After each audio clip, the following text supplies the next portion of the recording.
So in this video, we're going to do a stem stitch. This is one of my absolute favorite stitches. Now for this, I'm actually going to turn that frame around a little bit. So we're going to work up instead of across. So I'm coming up at the beginning of that line and I'm going down a stitch length away. Okay. I'm not going to pull all the way through. I'm going to keep a loop of thread. I'm going to keep it over on the right hand side. Just let it lie there. I'm going to bring my needle back up at the halfway point. So where that thread is coming up and where it's going back down, the halfway between those 2 points, that's where I'm bringing my needle up. And I'm just going to pull that tight.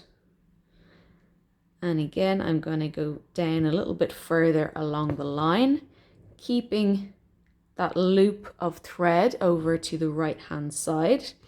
And again, where my thread is coming up and where it's going back down, I'm going to come up halfway between those 2 points, and that should meet the previous stitch. Okay, so your new halfway point should be the same point as your previous stitch. I'm coming up in that same hole and pulling tight.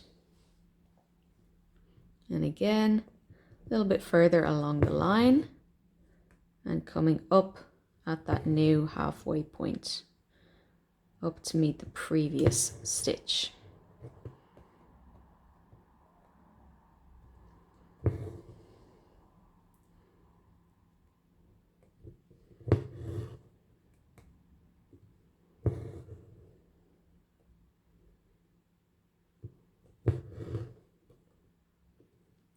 Now, a good way to remember which side to keep your loop on, so I'm always keeping it on the right at the moment because I'm working up this line. So remember the word upright. If you're working up away from you, you're going to keep that thread on the right hand side. But if I turn this frame around, you can see I'm working down, I'm working towards myself. So to keep it going the same way, I have to keep that thread on the left.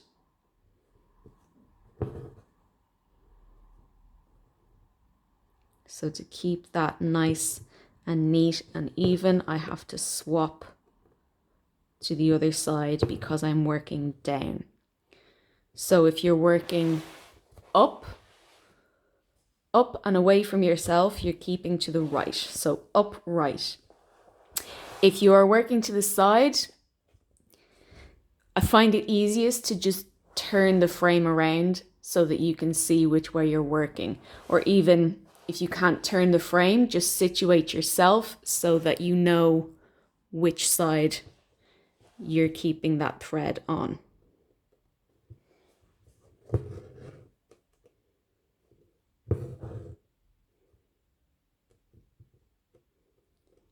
So further along and then back up at that halfway point.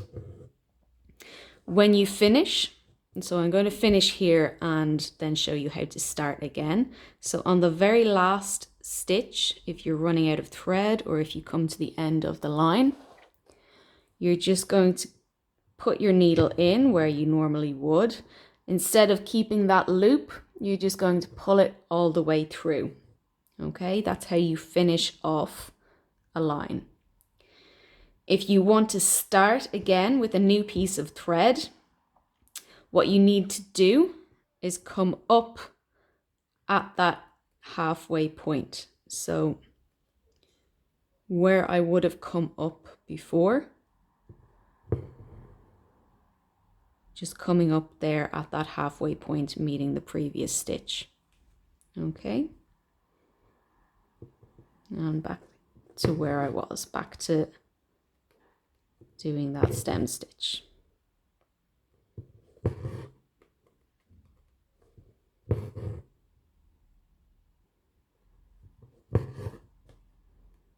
This is a really good stitch, obviously, for stitching stems or any sort of line work.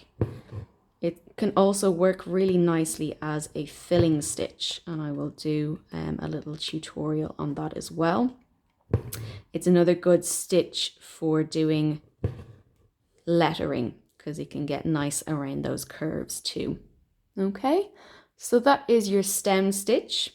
I hope that was easy enough to follow. If you have any questions, do let me know. I'd love to answer them.